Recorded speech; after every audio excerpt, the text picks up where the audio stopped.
A question I'm often asked is, where did I get this idea to fly 7,400 miles for my 74th birthday? Well, blame it on that movie, The Bucket List. Unlike the two characters in the film, I'm not facing a terminal illness, but I have survived cancer twice, and I do understand the urgency of living our dreams while there's still time.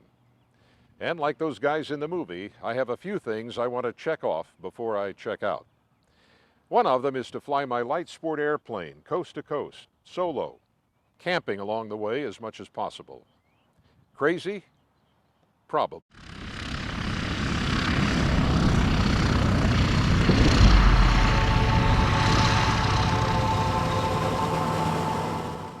So this is my story, a story of not letting age or health keep me from pursuing the dream. But in a way, it's your story, everybody's story, because nearly everybody has some dream, some private bucket list, some adventure to be lived. Maybe it's trekking through a jungle, crossing the country by motorcycle, cruising around the world on a sailboat, climbing a mountain, building a house. It was inevitable that my dream would involve airplanes. I'm sure I inherited the flying gene from my mother, who never realized her own girlhood dream of becoming a pilot, but who never missed a chance to fly with me. From building model planes as a child to owning my own real airplane at the age of 17, flying was in my blood. That first airplane, purchased for $475, it didn't work out so well. But what doesn't kill us makes us wiser, and I continued to fly. Everything from small single-engine two-seaters to larger twin-engine business aircraft. Now, as a senior citizen, I had come full cycle, back to basics, flying a plane that weighs about the same as the one first flown by the Wright brothers. In fact, it's so small, a friend dubbed it a teeny-weeny airliner. My daughter Carrie pointed out that teeny-weeny airliner spells TWA. The name stuck. There's a certain irony to the name. The last time I'd flown TWA was more than 40 years ago, as a news correspondent traveling through Asia with President Lyndon Johnson. It was a Boeing 707, one of the largest planes in the air. My TWA is one of the smallest.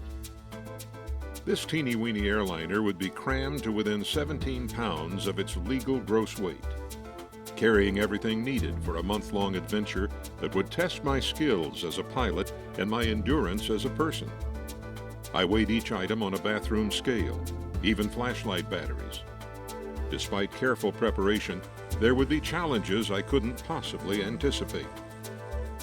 Shortly after dawn on July 27th, TWA and I lifted off the runway at Jacksonville's Craig Field and headed north toward Oshkosh, Wisconsin.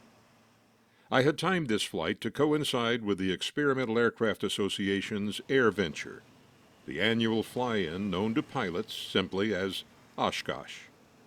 This week-long combination air show, trade show, World's Fair, and summer camp for pilots draws hundreds of thousands from every continent. It is the biggest aviation event in the world, and camping at Oshkosh was a summer ritual for Renee and me. This year is different. This year I'm camping alone. Well, not exactly alone, not if you count the few thousand other pilots who each year turn the Oshkosh Airport into a tent city. This is my chance to see if I've left anything behind, and to see if it'll all fit back into the airplane. Definitely not a trip for me to be buying things on the road. Much of what happens here happens every year. The incredible air shows, the crowds, of course, airplanes everywhere. Jerry's one-man band is always in the same spot. But there are also new exhibits and new people. It's here that my passion for aviation and my career as a journalist have intersected, allowing me to meet and interview many of aviation's living legends. The first man on the moon, Neil Armstrong. The first to fly faster than sound, General Chuck Yeager. And his friend, another great pilot, Bob Hoover. World aerobatic champion, Patty Wagstaff.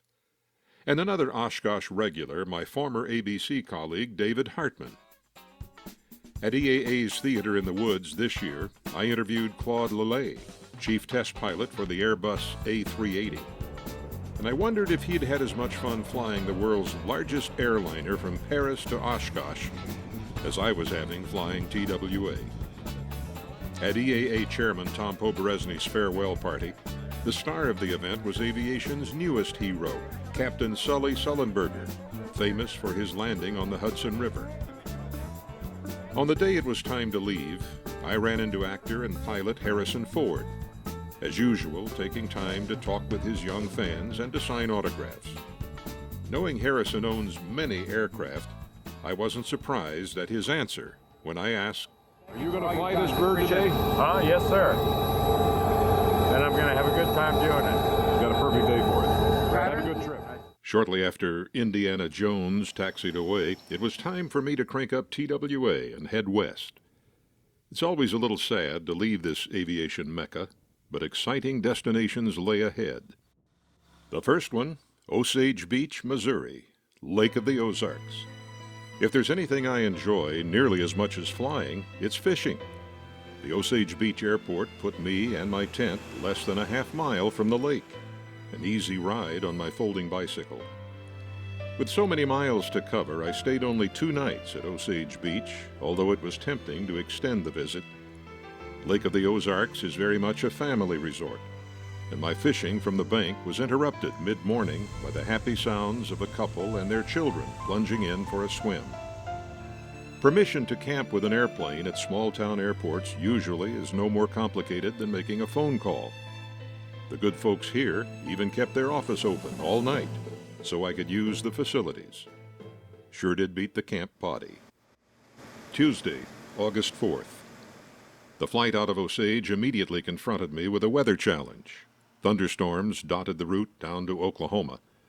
Fortunately, each cell showed up brilliantly on my GPS, thanks to XM weather radar, and I navigated safely around each storm, subjecting me to nothing more serious than a few drops of rain. An overnight dinner and fuel stop in Norman, Oklahoma, and I was on my way again, this time to Tucumcari, New Mexico. For pilots of small planes, the gateway to the west. These suppos weren't much of a fashion statement, but my doctor recommended them for long hours in the cockpit.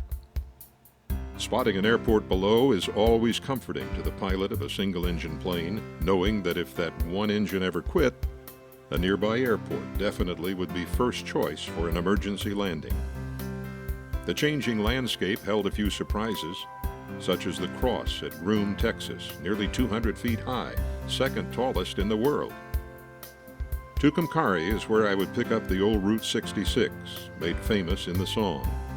Long before GPS, it was this roadway thousands of pilots followed on their trek west. Mostly it's now been replaced by Interstate 40, but Tucumcari has not forgotten the old road's proud history. Tucumcari also is where I would pick up a couple of new friends, Danny Matthews and his girlfriend Lisa Hatherley. Like me, they had been to Oshkosh, landing at Tucumcari in Danny's Great Lakes biplane on their way home to California. We decided it would be fun to hang out together and fly in formation, at least until our routes would split, somewhere over Nevada. Bill Kinder, owner of the famous Blue Swallow Inn, picked us up at the airport, announcing with a laugh that his old motel on Route 66 charges, of course, $66 a night. A soft mattress and hot shower felt really good after so many nights in a sleeping bag.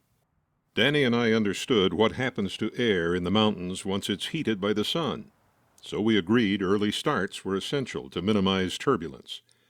We'd be flying over terrain more than 7,000 feet above sea level, with mountains towering twice that high on either side. But you know what they say about the best laid plans. We got a late start, and that was a big mistake. I'll show you why when we come back.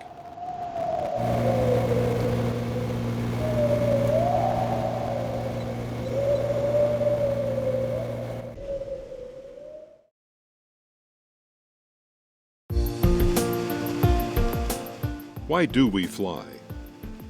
What is it within the human psyche that draws us to the sky, that gives us such intense pleasure, whether flying a small plane to the next town or piloting a shuttle to an orbiting space station.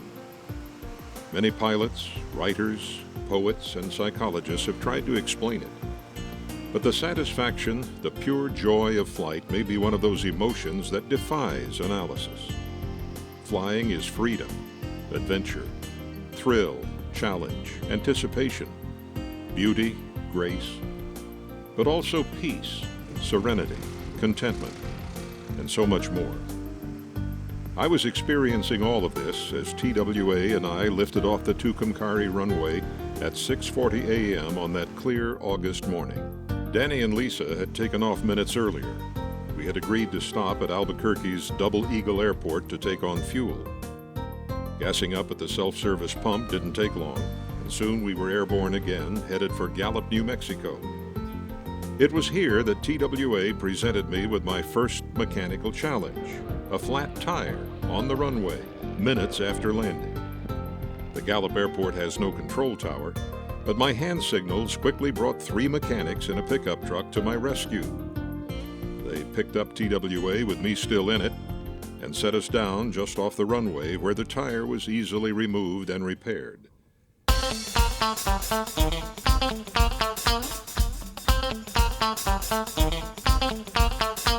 Deciding where to spend the night was a no-brainer. The El Rancho Hotel and Motel in Gallup, which is quite a historic place and actually was the headquarters where the movie stars used to stay when they'd come out to do westerns here. With the glory days of western movies of faded memory, the grand old El Rancho now draws mostly tourists. But brass plaques on room doors testify to the famous folk who've stayed here, and autographed pictures in the upper lobby confirm that some of Hollywood's biggest names once made this their temporary home. John Wayne, Burt Lancaster, Jane Fonda, William Holden, Robert Mitchum, just a few of the many celebrity actors who made movies in the rugged terrain surrounding Gallup.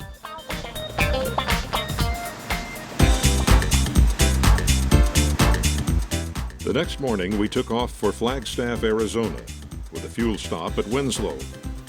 While my teeny-weeny airliner gets about the same mileage as a minivan, Danny's biplane burns more, and he said Winslow had cheaper gas. Taking on fuel is only one reason to make frequent stops, and Danny proved that if the restroom isn't open, you can improvise. Back at the El Rancho, we'd spent a little more time at breakfast than planned. That delay, plus the fuel stop, put us into the mountains around Flagstaff later than we'd intended. That meant the sun would be heating the mountain air, creating nasty up and down drafts. Translation, turbulence. Maybe it would have been moderate for a big airliner, but for TWA it was heavy to severe. Pulling the throttle back to recommended rough air maneuvering speed, the ride got rougher and rougher, until just keeping the plane right side up was the ultimate challenge. The rate of climb indicator would show 1,000 foot a minute updraft, then suddenly 2,000 feet down. I knew this airplane was built tough, but I did wonder how much it could take before a wing or a tail section broke off. The 8-minute wild ride felt like 8 hours, and a runway never looked more welcoming than that strip of concrete at Flagstaff.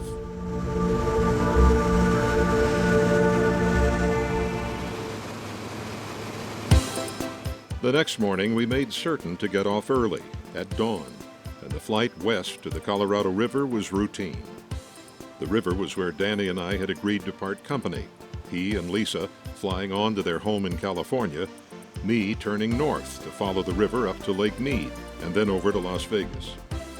The flight up the river was the first, but not the last time, that I would see few options in case of an engine failure. The rocky banks leading down to the water were steep, and my best bet for an emergency landing probably would have been in the water. Could I have done it as well as Sully Sullenberger? Thankfully, I never had to find out.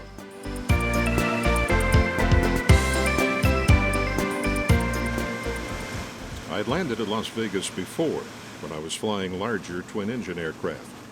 But coming in aboard teeny-weeny airliner was a different experience. My good friends, Vince and Frankie Leonard, are retired here, and I always look forward to visits with them. More than 30 years earlier, Vince and I had co-anchored the news in Philadelphia. But we also shared a love of airplanes and had owned 2 of them in partnership. They could hardly believe I'd made the trek from Florida aboard this miniature plane. After making the drive to their home in Sun City, we reminisced about our years in television, remembering some especially fun times, like staying at Colonel Sanders' house near Louisville during the Kentucky Derby, and the Colonel himself making homemade biscuits for us in his kitchen. We'd been joined on that trip by good friend and sportscaster Al Meltzer. Sitting in the Leonard's Den, I cajoled Vince into seeing if we still had it as newscasters. Could the old codgers deliver as we had done on Channel 3 in Philly for all those years? Good evening. I'm Vince Leonard. I'm Mort Crim, and this is Eyewitness News. And some good news out of Washington today. The stock market raised. Are you out of touch? Oh, man. I'm going to make good news, though. You know what? The problem is we don't have a prompter. Yeah, I know. My mind. I haven't done this for so many years. We did this for a lot of years together, but it's been, what, 37 years ago? 37 when we started, yeah. Yeah. 37 years. Then we had to wear neckties. And, yeah, it was quite different. It really was. And makeup. Of course, you're still wearing makeup. Yes, but on that's a a whole daily other basis. story. I was hoping nobody would notice, Mort, but I have kept my hair natural. There was plenty of joking and laughing and memories. Some of the memories were bittersweet. 2 of our close colleagues and good friends were now gone. Jessica Savage, killed in a car accident. Bill Custer, dead from natural causes.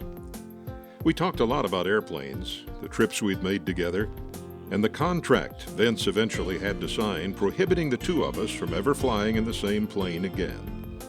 I guess the Louisville trip set off an anxiety in the station's general manager that one plane crash might wipe out most of his on-air news team. Vince and I thought carpooling was more dangerous, but the contract didn't prohibit that. Monday morning, Vince and Frankie provided a great send-off breakfast. They returned me to the North Las Vegas airport, where a top-off of self-service fuel, a brief taxi out to the runway, and we were off on the next leg of this bucket list adventure. Coming up, confusion at the controls, a scare in the air, and a night in the hospital.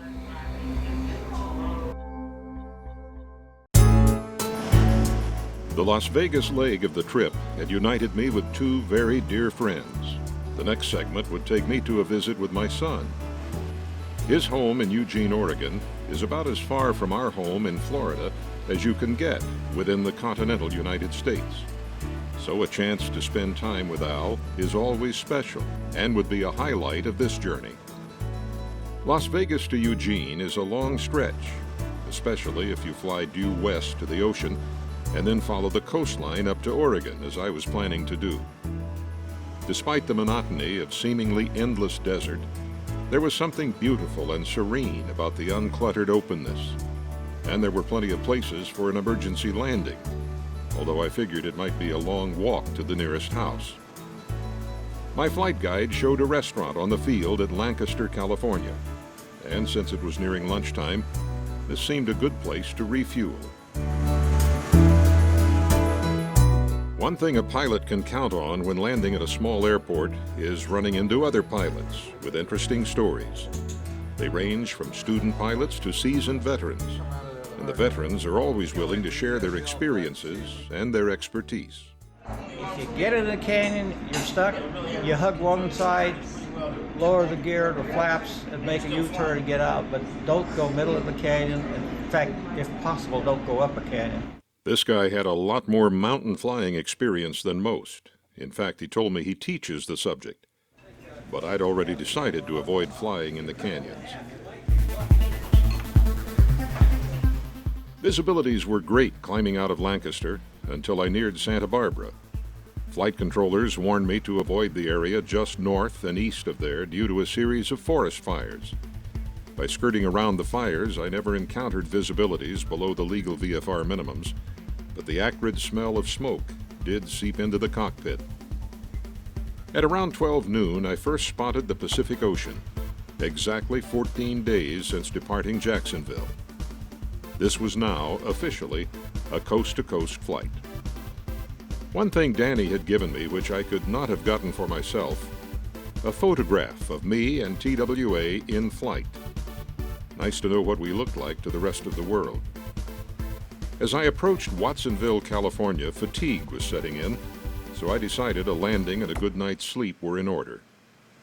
I did not sleep well that night, waking up the next morning quite groggy and not feeling exactly normal. As I sat at the end of the runway attempting to program my GPS for the next flight leg, I found the process difficult. What's wrong? I've programmed this device every day for 2 weeks without a problem. Why am I so confused? Oh well, it's a beautiful day. I'll just take off, fly north along the coast, and program my waypoints en route. But as soon as TWA lifted off the runway, I started to feel disoriented. Maybe I shouldn't be flying alone. Not today. I think I'll turn back. No tower at this airport. I have to announce my intentions over the radio. But what's the name of the airport I just left? I couldn't remember. On the chart on my lap, I had circled Watsonville. That must be it. I announced that I was returning to the field, landed, and called Rainey. "Get to the hospital immediately," she said. The hospital was across the street from the airport. In the emergency room, I couldn't tell the lady my phone number, couldn't remember the town where my son lives. They checked me in, hooked me up, checked me over, ran a battery of tests, and could find nothing wrong. No stroke, no heart attack. After examining the lab work, scans, and all the other tests, the diagnosis was this: extreme fatigue, lack of adequate oxygen from high-altitude flying, and dehydration. The doctor said get more rest, more water, and more oxygen, and you should be fine. If there had been one significant threat to the completion of this ambitious trip, it had come not from a breakdown of the airplane, but a malfunction of the pilot. I got the message. Take as good care of yourself as you do of the equipment. Having been pronounced good to go by the doctors, takeoff later in the morning was uneventful, and the scenery heading north over San Francisco, up past the Golden Gate Bridge, skirting along between mountain ridges and the fog-shrouded Pacific coast, it was nothing short of spectacular. Garberville, California had been added to my itinerary after Danny told me it was a must. Nestled down in the mountains, the airport would be a bit of a challenge, requiring a spiraling descent, but overnighting at Garberville's historic Benbow Inn would be well worth it. The Tudor-style inn is a AAA, 4-diamond hotel, listed on the National Register of Historic Places. It was built in 1926, has 54 guest rooms, restaurant, bar, lounge, and some wonderful gardens. The lobby is especially impressive, filled with antiques, paintings, needlepoint, and many art objects, the hardwood floors covered with antique rugs. There are inviting chairs near the lobby fireplace, an elegant dining room which provided me with a great breakfast on my one and only morning at the inn. This, I thought, would be a wonderful place to return with Rainey, but I doubt she'd want to come this far on teeny-weeny airliner. So far, TWA had performed flawlessly. The only time I'd completely removed the cowling was to change the oil. With Eugene, Oregon, only a few hours away, this seemed like a good time to really check things out. The 100-horsepower Rotax 912 is the little engine that could. Take good care of it, it will take care of you. And so far, mine had performed like a champion. Garberville is one of those airports that invites the pilot to linger a while. Quiet, except for the musical sounds of birds and the wind rustling through the trees, and of course the occasional takeoff or landing of a private plane. This is redwood country, and there is a grandeur, a bigness to this part of the world that begs one to stay. But as beautiful as it is, Garberville is only a stop, the last stop on this dad's journey to see his son. The Oregon visit and the big problem caused by the tiny nail clipper, coming up next.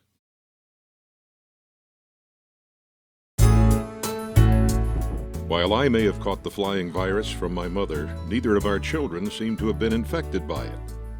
Because flying was such a part of our life, they did grow up thinking of airplanes the way many kids think of cars. They just took it for granted that when we made a family trip, it would be by airplane.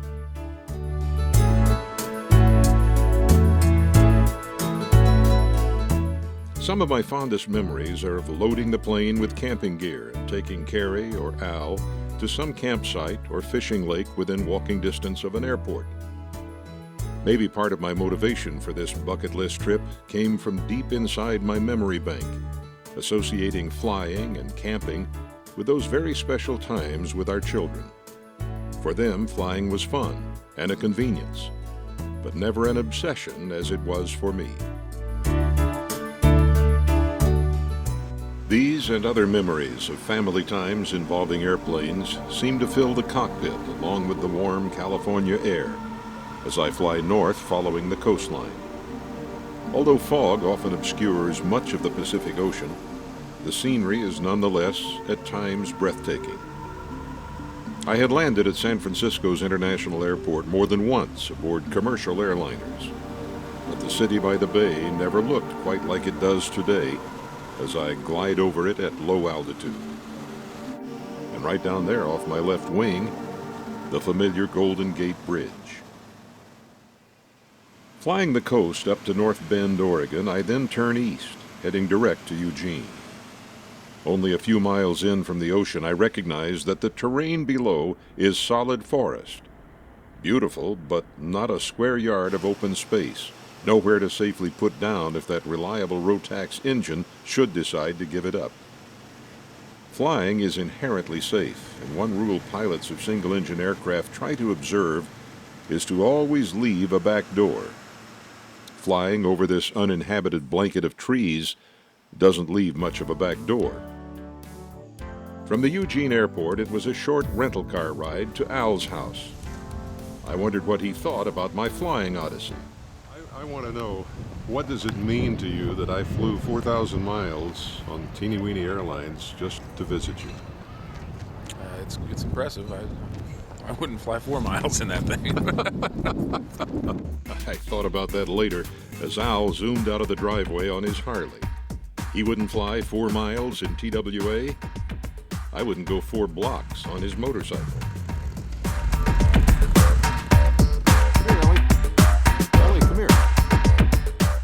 With both airplane and motorcycle shut down and parked, it was time now to begin enjoying this visit with my son.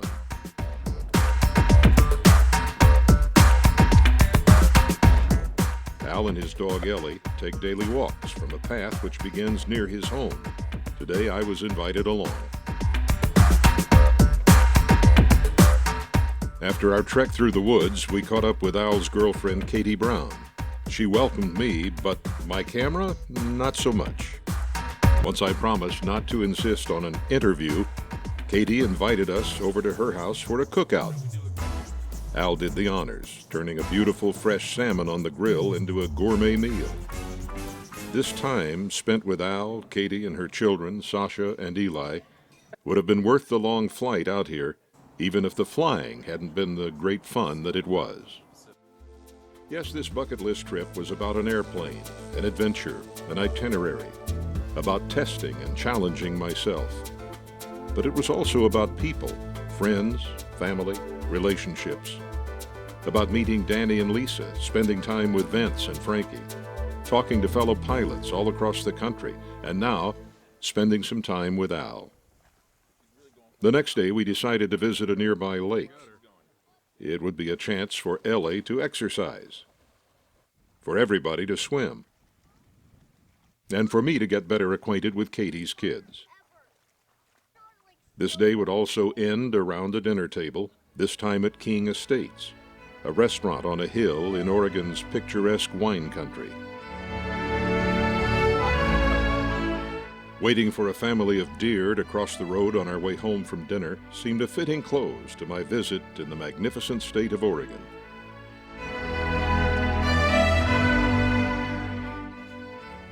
Flying is about expecting the unexpected, and sometimes the smallest thing can create the biggest headache. Low, broken clouds threatened my planned fuel stop at Crescent City, California, but I managed to make it in, only to discover there was no food on the field. Not to worry, I pulled an unopened can of soup from my camping supplies, and with the help of the airport office microwave, managed to have my own one-person picnic. As it turned out, the makeshift meal was not the highlight of this stop. The the nail clipper in my pocket fell out, dropping into the small opening from which the flap control handle protrudes.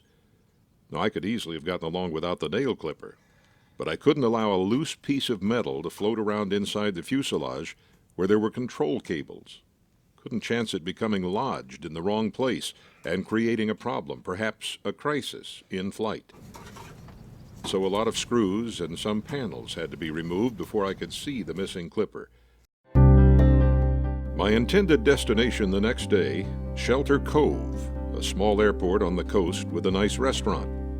Some of my pilot friends had told me, don't miss Shelter Cove. Unfortunately, nobody told the weatherman, and a low, solid overcast made landing at Shelter Cove impossible. I learned that fog and low clouds along the Pacific coast are a normal phenomenon in August. So once again, I went to Plan B, stopping at Salinas for fuel and lunch. Santa Barbara was my final destination for this day, and a lot of low scud moving in from the water made that approach and landing a bit dicey. Had I arrived 5 minutes later, the field would have been socked in, and I would have been forced to find another airport. The next day, Santa Barbara remained under a low cloud cover until mid-afternoon. So, waiting for the weather to lift meant there was time for another look under the hood.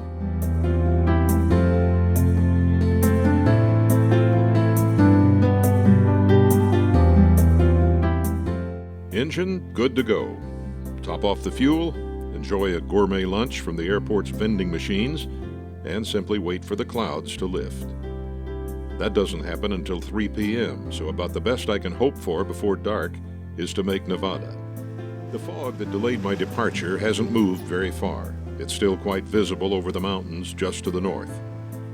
The nice thing about this kind of sport flying is you can make up your itinerary as you go. No flight plan is set in stone. Stop short, fly longer, divert to some other airport.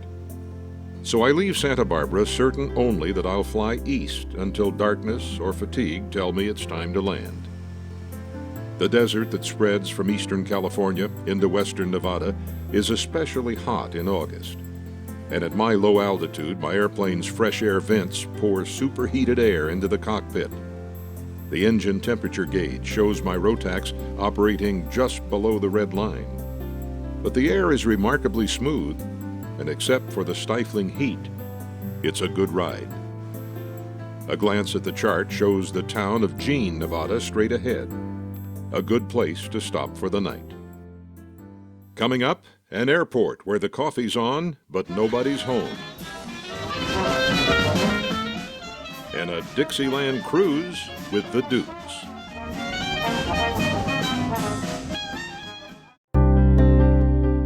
How fortunate I am at my age to still be flying an airplane. How blessed I am after both prostate and colon cancer to still be alive. Nothing increases gratitude like a confrontation with your own mortality. As Winston Churchill famously said, there is nothing more exhilarating than having been shot at and missed. And today, as I cross the desert from Nevada into Arizona, I find myself nearly overwhelmed with thankfulness for the life I've been privileged to live, for my wonderful family, for so many good friends, gratitude for enthusiasm, for my faith, and for having found a purpose for living. Hours spent alone in the cockpit provide ample time for counting my blessings.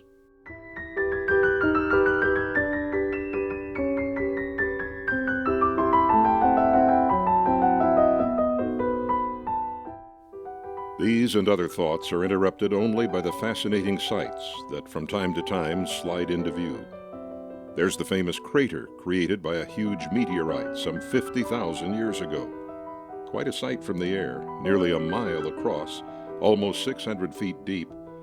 Can you imagine how much dust that 300,000-ton rock must have kicked up? From the crater, it's only a few minutes' flight to Winslow, where I discover one of the most inviting FBOs of the entire trip. For you non-pilots, FBO means fixed-based operation, the office and the lounge where pilots can hang out. The Wiseman Aviation FBO features pitchers of iced tea, a fireplace, don't need that today, plenty of comfortable chairs, and an outside deck and patio perfect for relaxing. and watching the planes land and take off, always a favorite pastime for pilots. As tempting as it is to stay a while, there's a lot of ground to cover between here and my next major destination, New Orleans. There will be one overnight at Wichita Falls, Texas, then a fuel stop in Louisiana. For that, the Williams Airport near Mansfield should be perfect. According to my flight guide, Williams has a pilot lounge, Wi-Fi, courtesy car, but there's no one here. There is a sign on the door, enter emergency transponder code in keypad. Let's see, that would be 7700. It works. And while there are no people around, there is a comfortable pilot lounge, even freshly brewed coffee. Don't see a courtesy car, but I notice an unlocked bicycle on the porch. There's a self-serve fuel pump, but since I also want lunch, I consult my flight guide for the next closest airport, Nacogdoches. The two young college students working at this FBO provide me a loaner car and recommend a downtown restaurant, The Landing. The meal is good, and so is my self-guided tour. From the quaint streets to the peaceful parks and the riverfront, Nacogdoches radiates the kind of Old South charm that must entice a lot of folks to retire here. Upon departure from the airport, Nacogdoches appears as scenic from the air as it did during my drive through town. I might well have stayed longer, except for my eagerness to reach New Orleans, a city Renee and I had visited many times, but not since Katrina. I'm anxious to see for myself just how much the city has recovered, and to hear my favorite musicians play that wonderful jazz and Dixieland that are Bourbon Street's trademarks. I will land at the Lakefront Airport, but controllers at New Orleans International clear me through their airspace so I can get a closer look at downtown. There's the familiar Superdome that housed so many refugees from Katrina.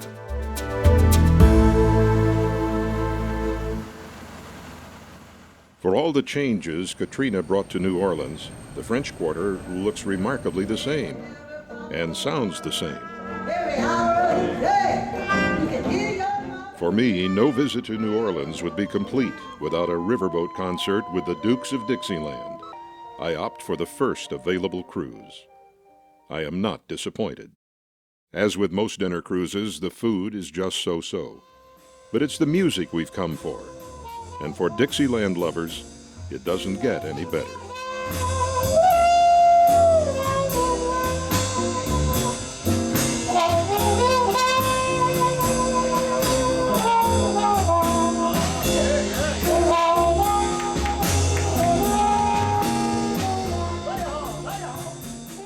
The walk back to the hotel provides more evidence that Bourbon Street is what it's always been: loud, lit up, and alive with tourists, although maybe not quite as many as before Katrina.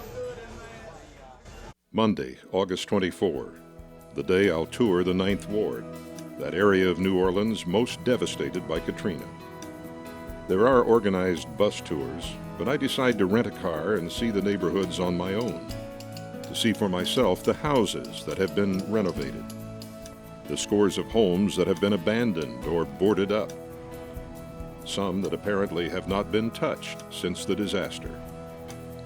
I meet a Katrina survivor named Teresa. She remembers those dark days as though the hurricane had just hit, and she's still bitter about the slow response. People getting raped, trying to go to the Superdome, kids killing themselves, people jumping in the water because they ain't have nobody to do anything for them, no food. For all the progress New Orleans has made in rebuilding itself, street after street of the 9th Ward gives silent testimony to just how far the city still has to go. Coming up, the trip home, and some final reflections on the meaning of this incredible 31-day journey.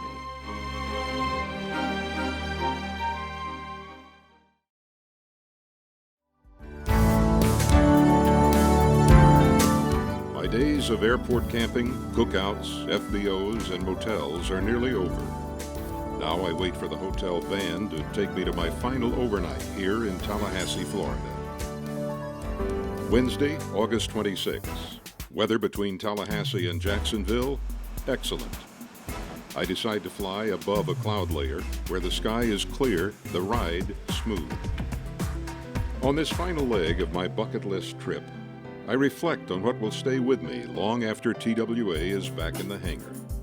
An increased conviction that we never grow too old to dream or to pursue a dream. I recall an instructor pilot at Oshkosh in his 90s still giving flying lessons and telling me he plans to write a book if he ever has time.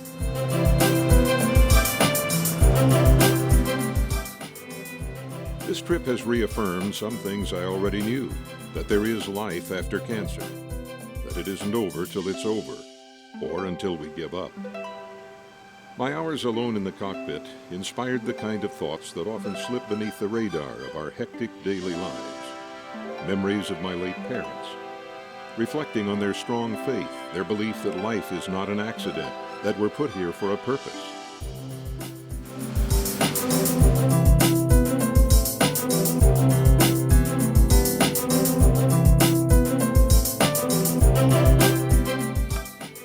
I didn't always agree with them about religion, politics, or airplanes. Mother loved to fly, Dad hated it. Our perspectives differed on many subjects. But the central themes of their lives, love, faith, family, continue to resonate in my own. Flying has a way of changing how we see things. The higher we climb, the smaller objects on the ground appear. A reminder that sometimes we need to put some distance between ourselves and our problems. A new perspective may make even our toughest challenges seem more manageable. Occasionally, quiet times in the cockpit did raise some of those nagging, unanswerable questions. Why are people we love often struck down in their prime? Surely it can't be true that only the good die young. Trying to answer such questions always leads to a dead end. Mostly I thought about questions that could have answers if we only had the will, the destructive divisions in our society and our world, the way we allow race, religion, politics, and ideology to tear us apart. Crossing 18 state borders on this flight was a graphic reminder that those lines on maps don't really exist. We created them, just like so many other lines that divide us. How preoccupied we are these days with our differences, and how easily we assume our views, our conclusions, our group, always to be the best. I've seen a beautiful America as I've lived out my personal dream. But I return with a bigger dream for my children, my grandchildren, for all of our children. A dream of Americans erasing the lines that divide us. Americans again becoming one nation under God, truly indivisible, with liberty and justice for all.